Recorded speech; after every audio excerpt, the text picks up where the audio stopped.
ಇಸಿನ cricket ಅನ್ನ ಹೊರತುಪಡಿಸಿದ್ರೆ ನೋಡಿ, ಇವತ್ತು ದೆಹಲಿಗೆ ತೆರಳುತ್ತಾ ಇದ್ದಾರೆ ಮಾಜಿ ಸಿಎಂ ಸಿದ್ದರಾಮಯ್ಯನವರು.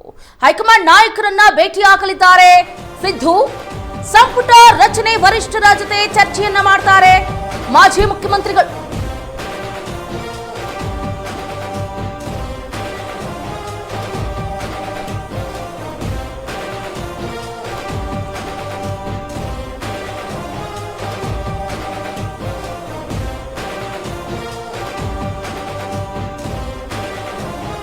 ಇವತ್ತಿದು ದೆಹಲಿಗೆ ತೆರಳುತ್ತಾ ಇದ್ದಾರೆ ಮಾಜಿ ಮುಖ್ಯಮಂತ್ರಿಗಳಾದಂತ ಸಿದ್ದರಾಮಯ್ಯನವರು.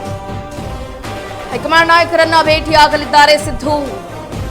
ಸಂಪುಟ ರಚನೆ ವರಿಷ್ಠರ ಜೊತೆ ಚರ್ಚೆಯನ್ನ ನಡೆಸಲಿದ್ದಾರೆ. ಮೂವರಿಗೆ ಡಿಸಿಎಂ ಸ್ಥಾನ ನೀಡುವುದಕ್ಕೆ ಸಿದ್ದರಾಮಯ್ಯನವರು ಬೆಂಬಲವನ್ನ ಸೂಚಿಸಿದ್ದಾರೆ ಎನ್ನಲಾಗ್ತಾ ಇದೆ.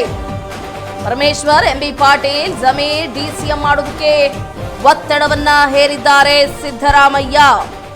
ನೋಡಿ, ಸಿದ್ದರಾಮಯ್ಯನವರ ಅತಿ ಪರಮಾಪ್ತರು ಆಗಿರುವಂತಹ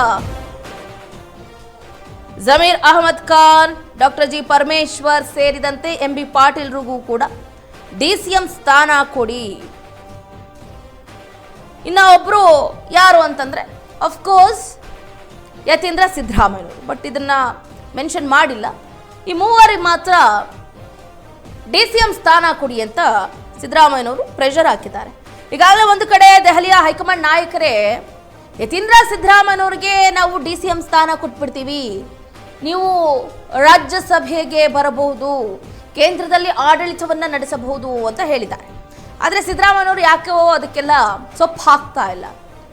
ನಾನಿದ್ರೆ ರಾಜ್ಯ ರಾಜಕಾರಣದಲ್ಲಿರ್ತೀನಿ, ರಾಷ್ಟ್ರ ರಾಜಕಾರಣಕ್ಕೆ ಬರೋದಿಲ್ಲ, ಯಾಕೋ ನಂಗೆ ಅದು ಇಷ್ಟ ಆಗ್ತಾ ಇಲ್ಲ ಅಂತ ಹೇಳಿಕೆಯನ್ನು ಕೊಟ್ಟರು.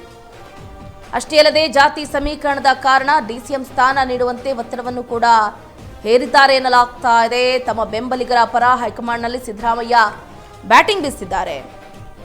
ಈಗಾಗಲೇ ಸಚಿವರ ಪಟ್ಟಿಯನ್ನು ಕೂಡ ಸಿದ್ಧಪಡಿಸಿದ್ದಾರೆ ಸಿದ್ದರಾಮಯ್ಯನವರು. ಹೈಕಮಾಂಡ್ ಬಳಿ ಬೆಂಬಲಿಗರ ಪಟ್ಟಿ ನೀಡಲಿದ್ದಾರೆ ಸಿದ್ದು. ಹಾಗಾದ್ರೆ ಏನಾಗುತ್ತೆ? ಸಿದ್ದರಾಮಯ್ಯನವರ ಆಪ್ತರಿಗೆ ಒಲಿಯುತ್ತಾ ಡಿಸಿಎಂ ಪಟ್ಟ? MB Patil, doctor G Parameshwar ಹಾಗೆ ಇತ್ತ ಬಿಜೆಡ್ ಜಮೀರ್ ಅಹಮದ್ ಖಾನ್ಗೆ ಉಪ ಮುಖ್ಯಮಂತ್ರಿ ಸ್ಥಾನ ಕೊಡಲೇಬೇಕು ಅಂತ ಪಟ್ಟು ಹಿಡಿದಿದ್ದಾರೆ. ನೋಡೋಣ ಏನಾಗುತ್ತೆ ಅಂತ.